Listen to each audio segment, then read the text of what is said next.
Sports pitch പ്രേക്ഷകർക്ക് നമസ്കാരം. ഇന്നലത്തെ CSK LSG മാച്ച് നിങ്ങൾ എല്ലാവരും കണ്ടു കാണും. ഒരു മികച്ച ടോട്ടൽ എന്ന് തോന്നിക്കുന്ന, അതായത് CSKയെ സംബന്ധിച്ചിടത്തോളം ഒരു മികച്ച ടോട്ടലാണ് ഒരു 205+ റൺസ്. കാരണം അവർ ഒരു 5-6 വർഷമായിട്ട് 7-8 വർഷമായിട്ട് 180 റൺസിലധികം ചേസ് ചെയ്തെടുത്തിട്ടില്ല. അങ്ങനെ ഒരു ടീമാണ് CSK. ആദ്യം ബാറ്റ് ചെയ്യുമ്പോൾ 200-ലധികം റൺസ് അടിച്ചിട്ടുണ്ടെങ്കിലും അത് ഈ സീസണിലും അടിച്ചിട്ടുണ്ട്. സെക്കൻഡ് ഇന്നിങ്സിൽ ചേസിങ്ങിൽ ഒരു 180+ ചേസ് ചെയ്തിട്ട് ഒരു 7-8 വർഷമായി. അങ്ങനെ ഒരു ടീമിനെതിരെ ഒരു 205-ലധികം റൺസ് അടിക്കുക എന്നത് തന്നെ ഒരു മികച്ച സ്കോറാണ്. പക്ഷേ മികച്ചൊരു പവർ പ്ലേ കിട്ടി. അതിനുശേഷം സഞ്ജു സാംസൺ ഔട്ടായതിനു ശേഷം വന്ന ഉർവിൽ പട്ടേൽ തൂഫാൻ അടിച്ചു. ഒരു രക്ഷയുമില്ല. 6 6 6 4 6 6 എന്ന് പറഞ്ഞ് 10 ബോളിൽ മച്ചാൻ 50 അടിക്കും തോന്നിപ്പോയി. അസാധ്യ പ്ലെയർ, എന്നെ മാതിരി പ്ലേ എന്ന് CSK പ്ലെയേഴ്സ് അന്തം വിട്ട് നോക്കിയെന്നുണ്ടാവും. CSK പ്ലെയേഴ്സ് മാത്രമല്ല, CSK ഫാൻസ്, മാനേജ്മെന്റ്, ക്രിക്കറ്റ് അനലിസ്റ്റുകൾ, ഉർവിൽ പട്ടേലിന്റെ ഇന്നിങ്സ് ചരിത്രമായി മാറിയിരിക്കുകയാണ്. കാരണം ലോകം മൊത്തം ചർച്ച ചെയ്യുകയാണ്. ഞാനിപ്പോൾ കണ്ടു കുറെ ഇംഗ്ലീഷ് കമന്റേറ്റർമാരും അവിടുത്തെ ഫാൻസുകാരും ഒക്കെ സ്റ്റാറ്റസും സ്റ്റോറിയും റീൽസും ഒക്കെ ഇട്ടിരിക്കുന്നു. ഇന്നലെ മദേഴ്സ് ഡേ ആയിരുന്നു. ആ മദേഴ്സ് ഡേയുടെ അന്ന് ദിസ് ഇസ് ഫോർ യു പപ്പ എന്ന് പറഞ്ഞ് തൻ്റെ innings the fastest ever 50 in the IPL history തൻ്റെ അച്ഛന് സമർപ്പിച്ചിരിക്കുകയാണ് ഉർവിൽ പട്ടേൽ. അത്രത്തോളം ഭയഭക്തി, ബഹുമാനം, സ്നേഹമുള്ള ഒരു നല്ല മകനാണെന്ന് തെളിയിച്ചിരിക്കുകയാണ്. When it comes to male ego this will happen എന്നുള്ള രീതിയിലാണ് കമന്റുകൾ വരുന്നത്. പക്ഷെ ഞാൻ ഈ ഒരു കണ്ടന്റിൽ പറയുന്നത് അതൊന്നുമല്ല. ഉർവിൽ പട്ടേലിന്റെ മാസ്മരിക ഇന്നിങ്സ് അത് നമുക്ക് തർക്ക വിഷയമേ അല്ല. പക്ഷേ തർക്ക വിഷയം എന്താണെന്ന് വെച്ചാൽ, ആ ഉർവിൽ പട്ടേലിന്റെ മാസ്മരിക ഇന്നിങ്സിനോട് നീതി പുലർത്തുന്ന രീതിയിലാണോ തുടർന്ന് വന്ന ബാറ്റ്സ്മാൻമാർ കളിച്ചത്? ഈ CSKയുടെ ഏറ്റവും വലിയ പോരായ്മയാണത്. ആദ്യത്തെ ഒരു 2-3 ബാറ്റ്സ്മാൻമാർ കഴിഞ്ഞാൽ പിന്നീട് അങ്ങോട്ട് വഞ്ചി തുഴച്ചിലാണ്. തുഴ അത്രത്തോളം അവാർഡ് നിശ്ചയാണ് നടക്കുന്നത്. ഈ കാർത്തിക് ശർമ്മയൊക്കെ ബ്രേവ് സൈഡിന്റെ പൊസിഷനിൽ എന്ത് ചെയ്യാണ്? ആരാണ് അവിടെ കയറ്റിയത്? ആ സർഫറാസ് ഖാനൊക്കെ കയറ്റേണ്ട കാര്യമേ ഉള്ളൂ. കഴിഞ്ഞ കുറച്ച് കളികളിലായിട്ട് സ്ട്രൈക്ക് റേറ്റ് പോലും ഇല്ല. 40-50 ഒക്കെ അടിക്കുന്നുണ്ടെങ്കിൽ കൂടി സ്ട്രൈക്ക് റേറ്റ് ഇല്ല. അത് വലിയൊരു പോരായ്മയാണ്. വരുന്നത് തന്നെ മുട്ടി മുട്ടി മുട്ടി മുട്ടി പതിയെ സെറ്റിൽ ചെയ്ത് ഒരു വ്യക്തിഗത സ്കോറിന് വേണ്ടി വരുന്നത് പോലെയാണ്. അങ്ങനെ കളിച്ചിട്ട് ഇനി കാര്യമില്ല. കാരണം പ്ലേ ഓഫ് ആണ്. അതിന് ഇനി ഉള്ള 3 കളികളും ജയിച്ചേ മതിയാവുള്ളൂ. 2 കളികളൊന്നും ജയിച്ചാൽ പോരാ.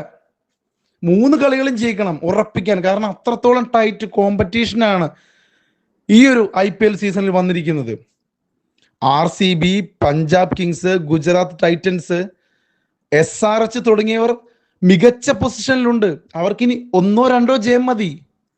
അപ്പൊ CSKക്ക് ഇനിയുള്ള എല്ലാ കളികളും മികച്ച രീതിയിൽ ജയിച്ചാൽ മാത്രമേ പ്ലേ ഓഫ് സാധ്യത ഉറപ്പിക്കാൻ സാധിക്കുകയുള്ളൂ. 2 കളികൾ മസ്റ്റ് വിന്നാണ്.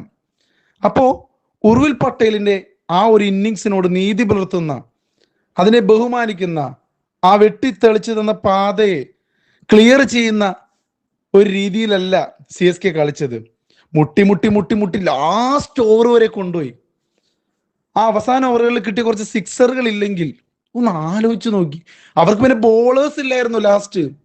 അതാണ് മാക്രത്തിന് കൊടുത്തത്. ഋഷഭ് പന്തിന്റെ ക്യാപ്റ്റൻസിയുടെ ഒരു പോരായ്മയാണത്.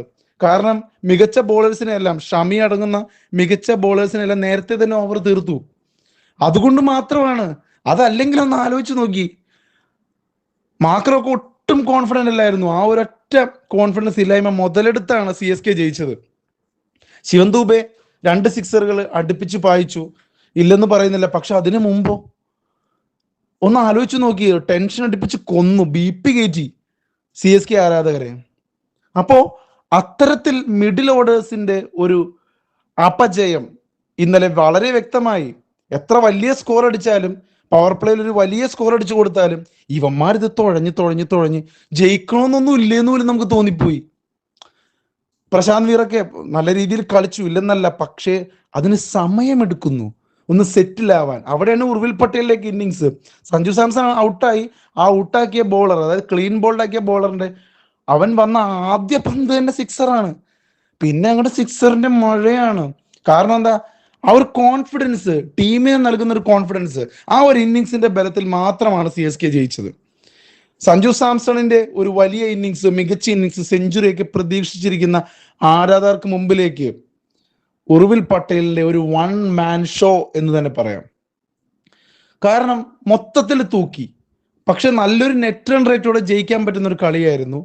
ആ പോയിന്റ് സെഷനിലടക്കം നമുക്ക് ഒരുപാട് ഇമ്പാക്ട് ഉണ്ടാക്കാൻ പറ്റുന്ന ഒരു കളിയായിരുന്നു. 15 ഓവറിൽ തീർക്കായിരുന്നു. കാരണം അത്രത്തോളം നമുക്ക് നെറ്റ് റൺ റേറ്റ് കൂടും, അത് നമുക്ക് ഗുണമാണ്. ഈക്വൽ പോയിന്റ്സ് ഒക്കെ വന്നു കഴിഞ്ഞാൽ ഈ പൊട്ടന്മാർ ആര് പറഞ്ഞ് മനസ്സിലാക്കാനാണ്? സ്റ്റീഫൻ ഫ്ലമിംഗ് ഒക്കെ ശരിക്കും ചത്തേനെ, അമ്മാതിരി പ്രഷറിലായിരുന്നു. മനസ്സിലായി എന്തിനു കുമാരെ വിട്ടു എന്നുള്ള രീതിയിലായിരുന്നു. ഇനിയെങ്കിലും സർഫറാസ് ഖാനെ ഒന്ന് പരീക്ഷിക്കണം. കാരണം നല്ല സ്ട്രൈക്ക് റേറ്റ് ഉള്ള ബാറ്റ്സ്മാൻ ആണ് സർഫറാസ് ഖാൻ. അതുകൊണ്ടാണ് പറയുന്നത്. കാരണം ഈ ഒരു ടൂർണമെന്റിൽ ആദ്യത്തെ 1-2 കളികളിൽ ഒരു വിജയശില്പി കൂടിയായിരുന്നു സർഫറാസ് ഖാൻ. അപ്പൊ അതൊക്കെ മറക്കരുത്. ഈ കാർത്തിക് ശർമ്മ, അത് ശരിക്കും പറഞ്ഞു കഴിഞ്ഞാൽ കാർത്തിക് ശർമ്മയിൽ തെളിയിക്കേണ്ടിയിരിക്കുന്നു. ഒരുപാട് കോടികൾ കൊടുത്തെടുത്തത് കൊണ്ടായിരിക്കാം കളിപ്പിക്കുന്നത്, മുതലാക്കണമല്ലോ. പക്ഷേ കാർത്തിക് ശർമ്മയുടെ ഒരു സാന്നിധ്യം ടീമിൽ ഒരു വലിയ ഇമ്പാക്ട് ഉണ്ടാകുന്ന തരത്തിലൊരു മാച്ച് വന്നിട്ടില്ല. ഇനി തുടർന്നുള്ള മത്സരങ്ങളിൽ കാർത്തിക് ശർമ്മ നല്ലോണം കളിക്കുമോ ഇല്ലയോ എന്ന് നമുക്ക് കണ്ടറിയാം.